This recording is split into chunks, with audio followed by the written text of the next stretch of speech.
Hello, everyone. Good day. I'm back again. And this time I'm going to discuss the Friedman test for analyzing a repeated measures, which weekly data. So before we will go to JAMOVI, let me explain to you what is a Friedman test. I know you will not understand it immediately because it's a theory thing, and mostly those who can understand it are those who really studied or dig deeper in the theory of statistics. But in order for you to understand it, I will be giving you an example, this one from my students, about when to use the Friedman test. So Friedman test is a non-parametric test for related groups. So this actually different from one sample t-test, the ANOVA, also because the ANOVA will have independent. But here, we will have related groups.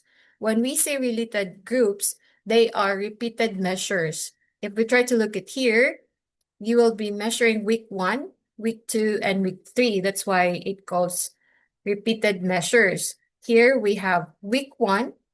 They collected it in January 31, and they also have February 15, and March 2 and March 17. For the plant height, actually, they have um, four variables here. But in this discussion, we will be referring to one independent variable, which is the plant height. And here, it has three or more groups. So what does it mean with three or more groups? It means the treatment. So we have here the treatment, the control. I have here.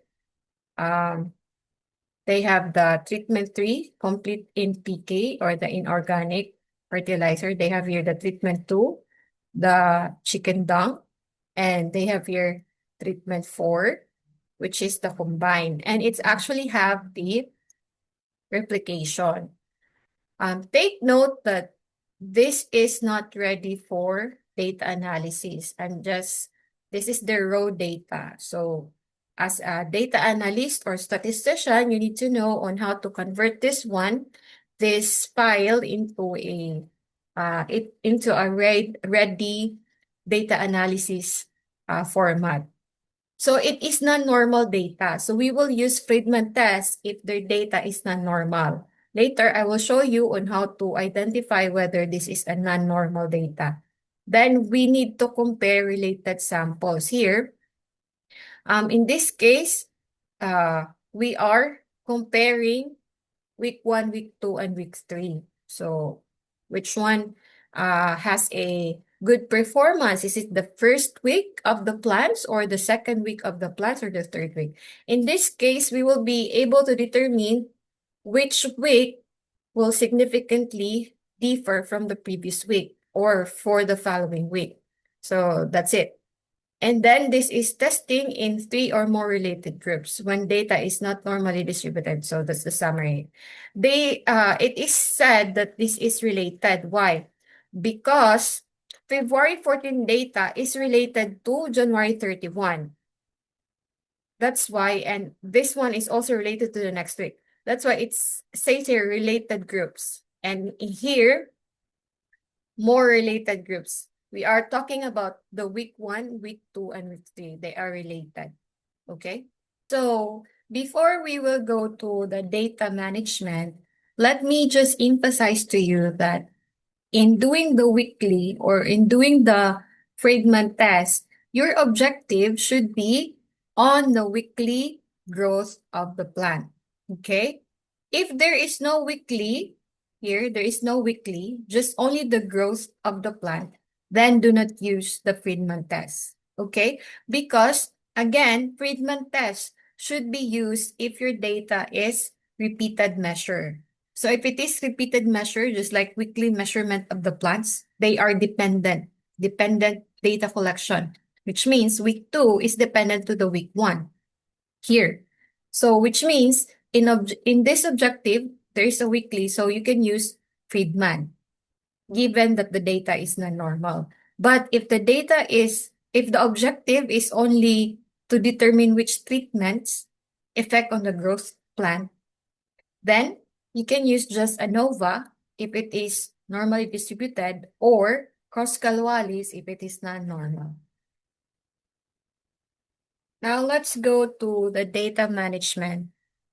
Sometimes students or researcher will just give me this type of data presentation. They will just tell me, okay, this is our data, but if you will have this data, it's very hard to analyze this part.